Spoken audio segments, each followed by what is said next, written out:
ng ating minamahal na Apo Kunsi.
Sumainyo ang kapayapaan.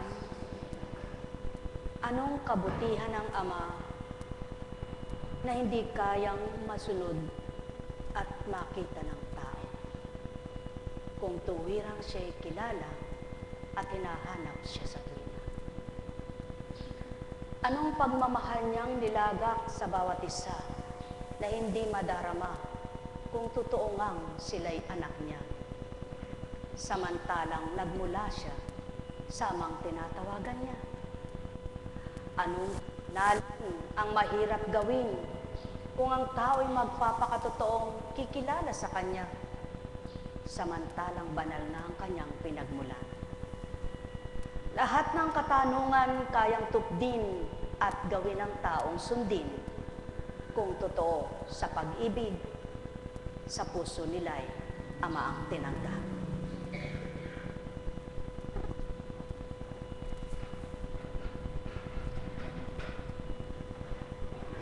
Kay ganda ng binahagi ng mahal na kapatid, pawang katotohanan, kailangang mamatay muna ang sariling damdamin mo, ang bilang pagkatao at katauhang kalooban mo. Sa gayon, upang ang damdaming ibibigay sa iyo ng Ama, siyang mabuhay na madama mo at lubos mong maramdaman siya. Kailangang patayin yung dating ikaw na pag-iisip, sapagkat kung ang pag-iisip mo ay hindi mawawala sa dating ikaw bilang tao, paano makapapasok ang mga banal na aral niya? Paano mo ito maunawaan at gugustuhin, samantalang hindi mo nga ito alam?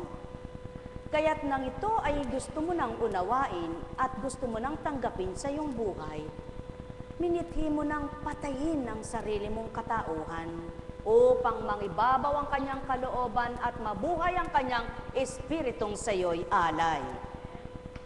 Subalit paano nga ito mawawawaan, dili kaya'y maunawaan ang mga nilalang na ang hangad ay pansanlibutan at walang ninanasa kundi ang pansariling pita ng laman?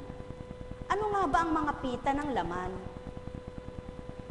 Ang mga kagustuhan ng sarili na walang kaugnayan sa kaligtasan ng kaluluwa, kundi pita ng laman na bakasanlibutan na gawain at layunin. Kaya't malaking pagkakaiba ang espiritu at katawan.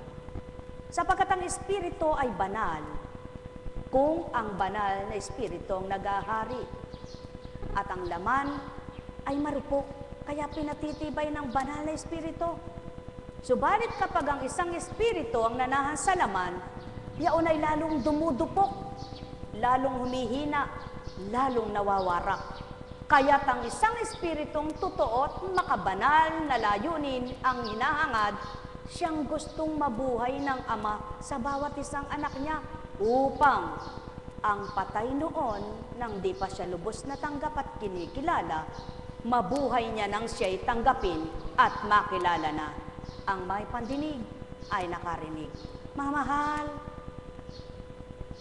kulisap man nagpupumiglas na makawala at makalipad. Ganon din ang espiritu ng dalawang espiritong tinatawag. Lamang ang pagpupumiglas ng isang espiritu ay para gupuin katlinlangin ka